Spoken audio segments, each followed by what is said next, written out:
Welcome to the Home Bee channel and our series Beekeeping for Beyond the Basics. In this explainer, we're going to take a close look at the Taranov Split.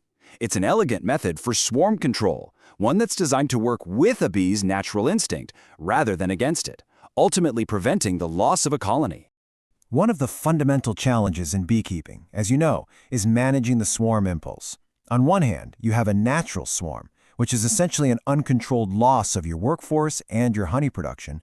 But on the other hand, the Taranov Split offers a direct countermeasure. It's a controlled way to propagate your colonies while holding on to those valuable resources.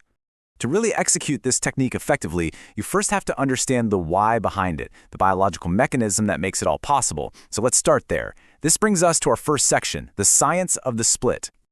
The entire method hinges on a discovery made back in 1947 by G.F. Taranov. What he observed was a critical division of labor that directly corresponds to a bee's age.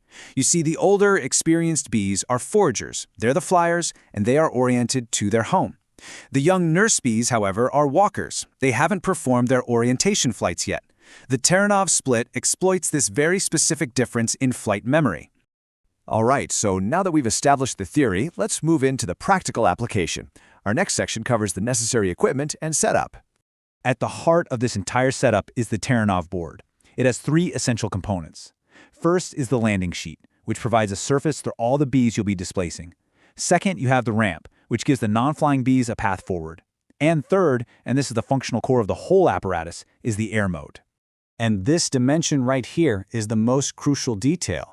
The air moat, that gap between the ramp and the hive entrance, it must be approximately 4 inches or 10 centimeters.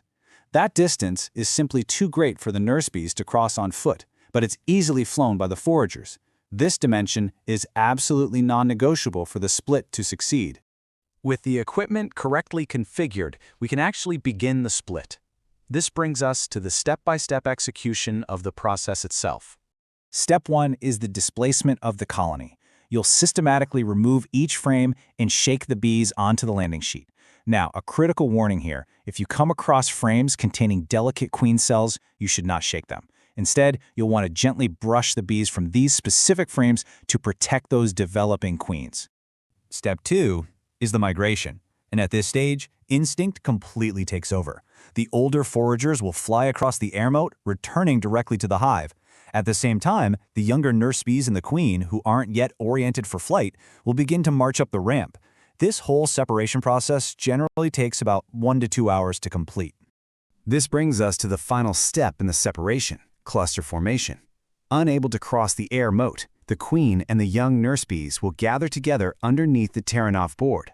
This brilliantly illustrates the technique's goal. They form a cohesive cluster, an artificial swarm, which perfectly mimics the natural event.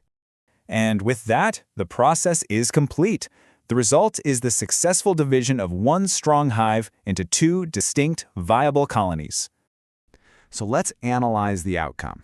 Starting with the new colony. It contains the original queen and a huge population of young nurse bees, who are the colony's primary wax builders. This cluster is then hived and moved to a new location. The key benefit here is that this new colony is just perfectly primed for rapid comb construction and population growth. Now, let's look at the parent hive. It stays in its original location, and it retains all the experienced foragers, the brood, and the queen cells.